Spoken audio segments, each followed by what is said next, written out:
जय माँ। हर नया साल नई उमंगे और नए रास्ते लेके आता है। 2026 भी आपके लिए समृद्धि के नए आयाम लिखेगा।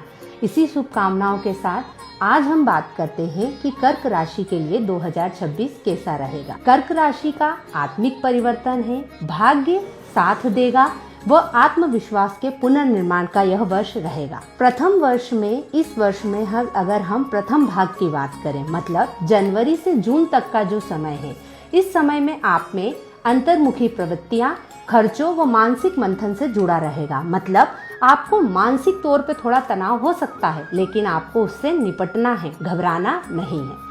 जब 2 जून के बाद गुरु उच्च के होकर कर्क राशि में जाएंगे तो आपके जीवन में एक नई ऊर्जा का संचरण होगा। आपको सारी दिशाएं, मतलब जो आप काम कर रहे हैं जिसमें, वो स्पष्ट होने लगेंगी और आपको शुभ अवसर प्राप्त होंगे। गुरु द्वादश भाव में स्थित है वर्ष के शुरू में, मतलब जनवरी से जून में। तो उस समय कुछ खर्चे हो सकते हैं, विदेशी यात्राएं हो सकती हैं, आपको एकांत में रहना पसंद आएगा। और हम देखते हैं कि शनि के नवम भाव में स्थित होने के कारण यह आपको धैर्य, आस्था और कर्म की निरंतरता सिखाएगा। मतलब आपको कर्म करते रहना है, कभी भी पीछे उससे नहीं हटना है। यह समय आपको बहुत ही परिपक्व बनाएगा व आध्यात्मिक रूप से आपका विकास करेगा, इसलिए आपको घबराना नहीं। अब हम बात करते हैं कि कर्क राशि के लिए करियर और व्यवसाय के समय में यह कैसा रहेगा। अगर हम बात करते हैं जनवरी से जून तक की, तो इस समय कार्य क्षेत्र में आपको पर्दे के पीछे मेहनत करनी पड़ेगी। मतलब आप मेहनत तो करते रहेंगे, लेकिन उसका आपको फल उतनी जल्दी नहीं मिलेगा। तो आपको घबराना नहीं है, न काम को बंद करना है, आपको उसी रफ्तार से काम करते रहना है।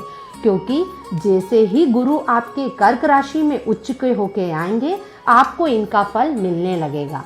अगर आप विदेश, हॉस्पिटल, आध्यात्मिक सेवाओं में कार्यरत हैं तो आपके लिए समय बहुत ही अच्छा है।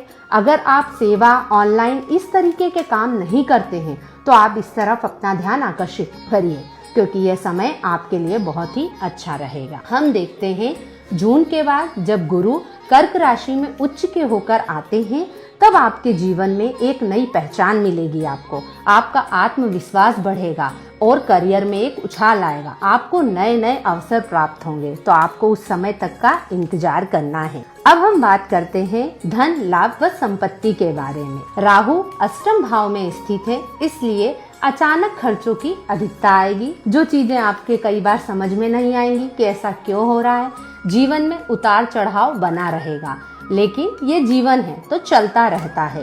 केतु जो है वो द्वितीय भाव में स्थित है, तो आपको आपकी वाणी पर बहुत ध्यान रखना है, क्योंकि द्वितीय भाव हमारा वाणी और कुटुंब का भाव है। तो कई बार ऐसा होगा कि वाणी के कारण आपके पारिवारिक मतभेद भी हो सकते हैं। जून के बाद आपकी आय के स्रोतों में वृद्धि होगी, तो आपको पेशेंस से काम लेना है।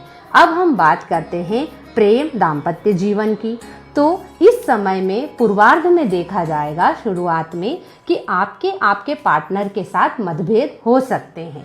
तो आपको आपकी वाणी को ही कंट्रोल करना है, क्योंकि जबरदस्ती कई बार ऐसा होगा मतभेद हो जाए, तो आप उसे शांति से निपटाएं, अपने संवादों पर ध्यान दें। जून के बाद आपके जीवन में सुख, समृद्धि व पारिवारिक शांति आएगी। अब हम बात करते हैं कि 2026 का अच्छे से यूज करने के लिए आपको कौन से उपाय करने हैं ताकि आप गुरु की कृपा भी प्राप्त कर सके।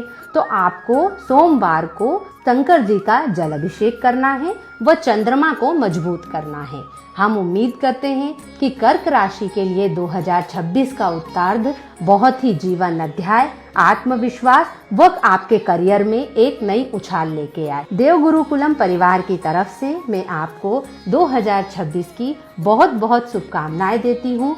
यह साल आपके जीवन के लिए नए आयाम लिखे, आपके करियर में नई उछाल आए और आप नए नए अवसर प्राप्त करें। इसी के साथ धन्यवाद।